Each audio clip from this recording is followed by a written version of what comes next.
क्या आपने कभी ऐसा आइलैंड देखा है जहाँ सिर्फ लड़के ही लड़कियां हो और जो भी इस वुमनलैंड का पानी पी लेता है वो प्रेग्नेंट हो जाता है। और यही वजह है कि इस आइलैंड पर सिर्फ लड़के ही लड़कियां हैं और कभी किसी ने कोई आदमी देखा ही नहीं। कहानी की शुरुआत होती है और हमें मास्टर टैंक दिखाई जाते हैं जो कि अपने शिष्य बेजी और सा के साथ पवित्र शास्त्रों को लाने के लिए भारत जा रहे थे। दरअसल ये दोनों शिष्य डेविल है, जिसमें बेजी एक पिग डेमन और सा एक वाटर बफर है। इसी बीच उनकी बोट पर मंकी किंग भी आ जाता है जिसका नाम वॉकिंग है। उन्होंने इस यात्रा के दौरान कई सारी समस्याओं का सामना किया था और वो अब नदी पार कर ही रहे थे कि तभी उस नदी में रहने वाले मॉन्स्टर ने उन पर हमला कर दिया। वो सब बचने की काफी कोशिश करते हैं लेकिन मॉन्स्टर उन पर हमला कर देता है और तभी वहाँ पर एक पोर्टल खुल जाता है जिसकी वजह से वो उस मॉन्स्टर से बच जाते हैं। पोर्टल के दूसरी तरफ पहुंचने पर वो सब तेजी से नीचे गिरने लगते हैं। तभी मास्टर टैंक एक खूबसूरत लड़की को चट्टान पर देखते हैं। अचानक से वो लड़की भी चट्टान से नीचे गिरने लगती है और तभी उस लड़की का हिरन उसे बचा लेता है। उधर वॉकिंग भी अपने मास्टर टैंक को नीचे गिरने से बचा लेता है। वहीं बेचारे बेजी और सा नीचे गिर जाते हैं। अब वो लड़की उनके पास आती है और उनसे पूछती है कि क्या तुम लोग आदमी हो। तब मास्टर टैंक जवाब देते हैं और उनका जवाब सुनकर वो लड़की स्माइल करती है और वहाँ से चली जाती है। कुछ समय बाद ये लड़की एक बहुत ही बड़े राज्य में पहुंचती है। इस राज्य का नाम था वुमनलैंड, जिस राज्य में सिर्फ औरतें ही रहती थी। यह हमें पता चलता है कि वो लड़की इस राज्य की रानी है। इसके बाद वो लड़की अपने नौकरों को बताती है कि आज मैंने जंगल में 4 आदमियों को देखा, लेकिन कोई भी उसकी बातों पर विश्वास नहीं करता, जिससे हमें पता चलता है कि इस राज्य में आदमियों को कोई भी पसंद नहीं करता। रानी फिर भी अपने नौकरों को बार बार बताने की कोशिश करती है कि उसने उन आदमियों को काफी पास से देखा है, लेकिन अब भी उनको रानी पर भरोसा नहीं होता। अब वो लड़की अपने राज्य की सबसे पुरानी लाइब्रेरी में जाती है, जहाँ वो एक पुरानी किताब को निकाल के पढ़ने लगती है जिसमें लिखा होता है कि आदमी जहरीले होते हैं। तभी वो देखती है कि इस किताब के कुछ पन्ने गायब है। इसी दौरान वह राज्य की महारानी आती है जिन्होंने रानी को बचपन से ही पाल कर बड़ा किया था। ये महारानी जब उन आदमियों के बारे में सुनती है तो वो अपने सैनिकों को उनको ढूंढ लाने के लिए कहती है। वहीं दूसरी तरफ मास्टर टैंक, सांप, बेजी और वॉकिंग जंगल से बाहर निकलने का रास्ता ढूंढ रहे होते हैं। तभी बेजी को एक लड़कियों का ग्रुप दिखाई देता है जो कि नदी में नहा रही होती है। यहाँ बेजी लड़कियों को देखकर बहुत खुश होता है, इसलिए अब वो अपने शरीर को आदमी के शरीर में बदलकर लड़कियों के पास जाता है। लेकिन वो लड़कियां उसे देखकर इंप्रेस होने के बजाय उसे पीटने लगती है, जिससे बेजी वापस से अपने असली रूप में आ जाता है। तभी कुछ सैनिक औरतें बेजी और सा को पकड़ लेती है। मास्टर टैंक अपने शिष्यों को उन औरतों पर हमला करने से मना करते हैं और शांति से उनसे बात करने की कोशिश करते हैं, लेकिन वो औरतें काफी ज्यादा गुस्से में होती है, इसलिए वो सबको सजा देने के लिए अपने राज्य में ले जाती है। वहाँ उन्हें पता चलता है कि जंगल में वो जिस खूबसूरत लड़की से मिले थे वो यहाँ की रानी है। तभी वहाँ एक बुजुर्ग औरत आती है और एक पुरानी किताब को पढ़ने लगती है। इस किताब में एक मास्टर और उनके शिष्यों के बारे में लिखा था जो कि हूबहू मास्टर टैंक, बेजी, सा और वॉकिंग की तरह ही दिख रहे थे, जिससे पता चलता है कि इनके यहाँ आने की भविष्यवाणी पहले से इस किताब में लिखी थी। वो बुजुर्ग औरत बताती है कि इस भविष्यवाणी के हिसाब से ये चारों इस राज्य का विनाश करने के लिए यहाँ पर आए हैं।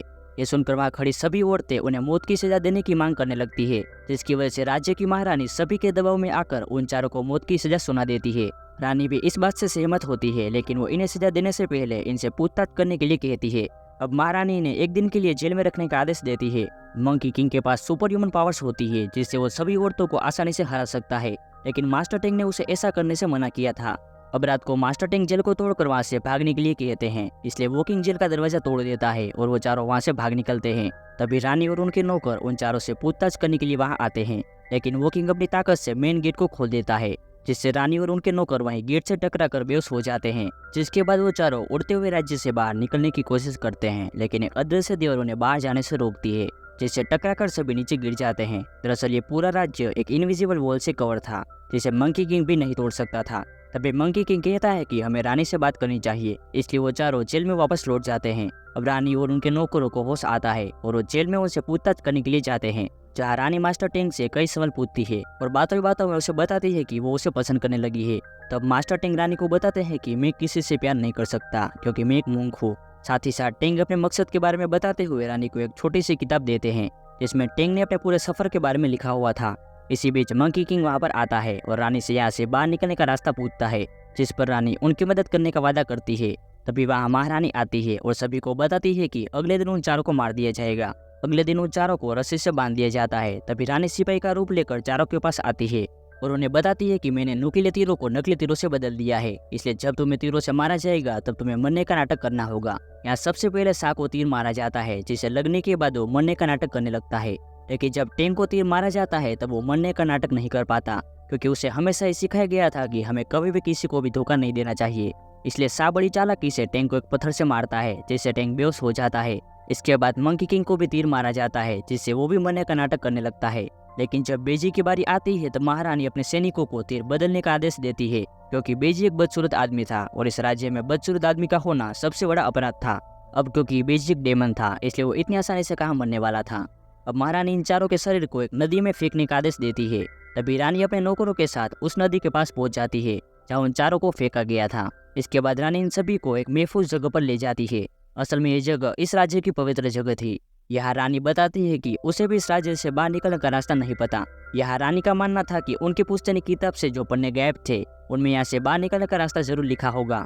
ये सुनकर मंकी किंग कहता है कि शायद उस किताब के गायब हुए पन्ने इसी पवित्र जगह में ही कहीं होंगे, इसलिए वो सब वहाँ पर उस पेज को ढूंढने लगते हैं। तभी मंकी किंग को वो पेज मिलता है जिसे वो टैंक को देता है। जब वो इस पर लिखे वर्ड्स को पढ़ते हैं तब उन्हें पता चलता है कि जो भी सच्चे प्यार का मतलब समझेगा वो वुमरलैंड से बाहर निकल सकता है। तभी टैंक कहता है कि मैं प्यार के बारे में ज्यादा नहीं जानता, जिस पर रानी की एक नौकर उस राज्य की एक लव स्टोरी के अफवाह के बारे में बताती है, जिसमें राज्य की एक लड़की को बाहरी दुनिया में रहने वाले वाटर बॉय से प्यार हो गया था, लेकिन वो दोनों अलग अलग दुनिया में रहते थे, जिस वजह से वो फिजिकल रूप से नहीं मिल सकते थे। इसलिए वो टेलीपैथी की मदद से एक दूसरे से मिलने लगे, लेकिन बाद में उनके साथ क्या हुआ इसके बारे में कोई भी कुछ भी नहीं जानता। इसी दौरान अचानक से टैंक, सा और बेजी दर्द के मारे चिल्लाने लगे और उनका पेट फूलने लगा। तब रानी उन्हें बधाई देते हुए कहती है कि तुम लोगों ने पवित्र नदी का पानी पी लिया है, जिस वजह से तुम तीनों प्रेग्नेंट हो गए हो। इससे हमें पता चलता है कि वुमरलैंड में रहने वाली सभी लड़कियां इसी नदी का पानी पीकर प्रेग्नेंट होती है। रानी उन्हें ये भी बताती है कि तुम्हारे बच्चे को पैदा होने में सिर्फ 9 दिन ही लगेंगे। तभी रानी की एक नौकर बताती है कि मैं एक ऐसी औरत को जानती हूँ जो इस समस्या का समाधान निकाल सकती है, क्योंकि वो औरत एक ऐसी दवाई के बारे में जानती है जिससे प्रेगनेंसी को खत्म किया जा सकता है। इसलिए मंकी किंग को उस औरत को ढूंढने का काम सौंपा जाता है। इसके बाद जब मंकी किंग उस औरत को ढूंढकर उससे वो दवाई मांगता है तब वो औरत उसे बताती है कि उस दवाई को बनाने के लिए कम से कम 100 साल लगते हैं। ये सुनकर मंकी किंग उस औरत से बार बार रिक्वेस्ट करता है कि वो उसकी मदद करे। तब वो औरत कहती है कि अगर तुमने सच्चे दिल से मेरी आंखों से आंसू निकाल दिए तो वो आंसू उसी दवाई की तरह काम करेंगे। ये सुनकर मंकी किंग उस औरत को अपनी कहानी सुनाता है कि मैं बहुत समय पहले एक बहुत ही बुरा आदमी हुआ करता था। फिर एक दिन मास्टर टेंग ने मुझे अपना शिष्य बना लिया। इसी दिन से मैंने अपने आप से वादा किया कि मैं कभी भी अपने मास्टर को नाराज नहीं करूंगा और हमेशा उनकी रक्षा करूंगा। मंकी किंग की कहानी सुनकर वो औरत बहुत ही दुखी हो जाती है, इसलिए उसकी आंख से आंसू निकलने लगते हैं। ये देखकर मंकी किंग जल्दी से उसके आंसू को बचाता है और अपने मास्टर के पास वापस लौट जाता है। यहाँ टेंग को अभी भी इस बात पर भरोसा नहीं होता है कि वो एक बच्चे को जन्म देने वाला है, जिस पर रानी कहती है कि प्रेगनेंसी को खत्म करना एक हत्या के बराबर होता है। ये सब सुनकर टेंग अपने बच्चे को जन्म देने का फैसला करता है। इसी दौरान वहाँ मंकी किंग भी आ जाता है और सभी को दवाई देने लगता है। तभी सा, बेजी और टेंग उसे बताते हैं कि हम अपने अपने बच्चे को जन्म देना चाहते हैं। ये सुनकर मंकी किंग गुस्सा हो जाता है, क्योंकि अगर टेंग ने बच्चे को जन्म दिया तो वो अपने लक्ष्य से भटक जाएगा। इसलिए मंकी किंग ने सभी को अपनी पावर से फ्रीज कर दिया और सभी को दवाई पिला दी, जिससे उन तीनों का पेट नॉर्मल हो जाता है। जिसके बाद यहाँ टेंग बच्चे को खोने के बाद दुखी हो जाता है, इसलिए वो जमीन पर अपने शास्त्रों के वर्ड्स को लिखने लगता है। दरअसल टेंग बचपन से ही खुद को शांत करने के लिए जमीन पर राइटिंग करने लगता था। वही दूसरी तरफ रानी भी उसके वर्ड्स को कॉपी करके जमीन पर लिखने लगती है और वो दोनों लिखते लिखते काफी दूर निकल जाते हैं। तभी उन दोनों को एक छोटी लड़की देख लेती है। ये वही लड़की थी जिसे महारानी ने रानी पर नजर रखने के लिए भेजा था। इसके बाद महारानी तुरंत अपने सैनिकों के साथ टेंग को गिरफ्तार करने के लिए आ जाती है। यह रानी टेंग को गिरफ्तार न करने के लिए महारानी से भीख तक मांगती है, लेकिन टेंग रानी को समझाता है और उसे महारानी के साथ महल जाने के लिए कहता है। इसके बाद सैनिक टेंग को गिरफ्तार करने के बजाय उसे एक समुद्र के किनारे लाते हैं। असल में इस समुद्र का कोई भी अंत नहीं था और जो कोई भी इस समुद्र में जाता वो कभी भी वापस नहीं आता था। कुछ ही समय बाद टेंग को एक बोट में बिठाकर उसे समुद्र की ओर छोड़ दिया जाता है। तभी रानी अपने हिरण पर बैठकर वहां पर आती है और तुरंत टेंग की बोट पर कूद जाती है। इसके बाद बोट समुद्र के किनारे से काफी दूर निकल जाती है, जहाँ बहुत ही घना कोहरा होता है, जिस वजह से रानी और टेंग वापस जाने का रास्ता भटक चुके थे। तब महारानी को पता चलता है कि टेंग के साथ साथ रानी भी उसी बोट पर है। इस वजह से महारानी बहुत ही परेशान हो जाती है। असल में महारानी का मानना था कि रानी के जाते ही वुमरलैंड खत्म हो जाएगा, इसलिए महारानी तुरंत मंकी किंग के पास पहुंचती है और उसे सारी बात बताकर अपने घुटनों पर बैठकर रिक्वेस्ट करने लगती है। इसके बाद मंकी किंग जल्दी से टेंग और रानी को खोजने के लिए निकल पड़ता है, लेकिन मंकी किंग अपनी जादुई आंखों से भी उनको नहीं ढूंढ पाता। वहीं दूसरी तरफ टेंग और महारानी समुद्र के बीच में पहुंच जाते हैं। तभी रानी को प्यास लगती है, इसलिए वो समुद्र का पानी पीने का फैसला करती है, लेकिन टेंग उसे पानी पीने से रोकता है। यहाँ रानी को प्यास के साथ साथ अब भूख भी लग रही थी, इसलिए टेंग रानी को अपना मांस खाने के लिए अपना हाथ आगे बढ़ाता है, जिससे रानी बहुत ही दुखी हो जाती है और टेंग से कहती है कि मैं तुम्हारे साथ ही सभी चुनौतियों का सामना करने के लिए तैयार हूँ। थोड़ी देर बाद समंदर में एक बड़ा सा तूफान आता है, लेकिन वो दोनों किसी तरह से उस तूफान से बच जाते हैं। इसके बाद दूसरी सुबह उन्हें समुद्र के बीचों बीच एक बड़ा सा गेट खुलते हुए दिखाई देता है। असल में ये दरवाजा उन दोनों के सच्चे प्यार की वजह से खुला था। वहीं दूसरी तरफ मंकी किंग और बाकी के लोगों को भी वो गेट दिखाई दे रहा था, इसलिए मंकी किंग, सा और बेजी तुरंत टेंग के पास आ जाते हैं और वो दरवाजे से बाहर निकलकर वुमनलैंड से जाने का फैसला करते हैं। तभी टेंग रानी की ओर देखता है और उसे अपने साथ चलने के लिए कहता है, लेकिन जब रानी इस गेट से बाहर निकलने की कोशिश करती है तब राज्य को प्रोटेक्ट करने वाली लेयर रानी को रोक देती है। असल में रानी को वुमनलैंड छोड़ने की इजाजत नहीं थी। तभी रानी दोबारा से बाहर निकलने की कोशिश करती है, जिससे वुमनलैंड में रहने वाली सभी औरतें पत्थर में बदलने लगती है। उनके साथ साथ रानी भी पत्थर में बदलने लगती है। ये देखकर टेंग जल्दी से रानी को पकड़ लेता है और उसे दोबारा से अंदर की ओर ले जाता है, जिससे वुमनलैंड दोबारा से सही हो जाता है। तभी वो वाटर बॉय भी दरवाजे को देख लेता है। ये वही वाटर बॉय था जिसकी लव स्टोरी की अफवाह पूरे वुमनलैंड में फैली हुई थी। ये वाटर बॉय अपने प्यार को पाने के लिए वुमनलैंड पर आता है। यहाँ महारानी रानी की देखभाल कर रही होती है। तब हमें पता चलता है कि कई साल पहले रानी की मां ने महारानी के हाथों में अपनी बच्ची को सौंपकर उसकी रक्षा करने के लिए कहा था। और हमें ये भी पता चलता है कि महारानी और वाटर बॉय एक दूसरे से बहुत ही प्यार करते थे, लेकिन इस राज्य की अगली रानी की देखभाल करने के लिए महारानी ने अपना प्यार छोड़ दिया था। यहाँ टेंग रानी के पूरी तरह से ठीक होने तक वुमनलैंड में रहने का फैसला करता है। तभी टेंग के सामने समंदर की देवी आती है और टेंग को समझाती है कि अगर तुम रानी से प्यार करने लगे हो तो इसमें कोई गलत बात नहीं है, लेकिन तुम्हें रानी और सभी पुराणों में से किसी एक को चुनना होगा। इसके बाद टेंग महल में आ जाता है, जहाँ पूरा राज्य रानी के ठीक होने के लिए प्रार्थना कर रहा होता है।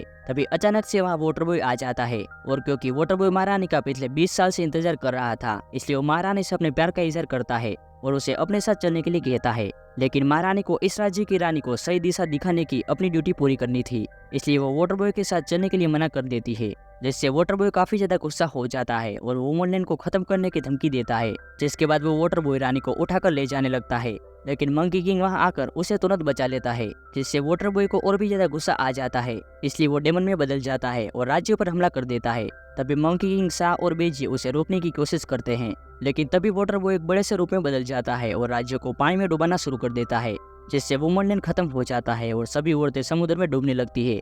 वहीं सभी औरतों को मरते हुए देख टेंग उन्हें बचाने के लिए भगवान बुद्ध से प्रार्थना करने लगता है। तभी भगवान बुद्ध का एक हाथ बाहर आता है और डूबती हुई सभी औरतों को बचा लेता है। भगवान बुद्ध वाटर बॉय को उसके असली रूप में लाकर सजा देते हैं। इसके बाद वुमनलैंड फिर से सही होने लगता है। अब मास्टर टेंग फिर से अपने कर्तव्यों को निभाने के लिए अपने मिशन को जारी रखने का फैसला करते हैं। वही रानी भी टेंग के फैसले को मानकर वुमनलैंड को संभालने का फैसला लेती है। रानी चारों को अलविदा कहती है, जिसके बाद वो चारों पवित्र ग्रंथों को खोदने के सफर पर निकल जाते हैं।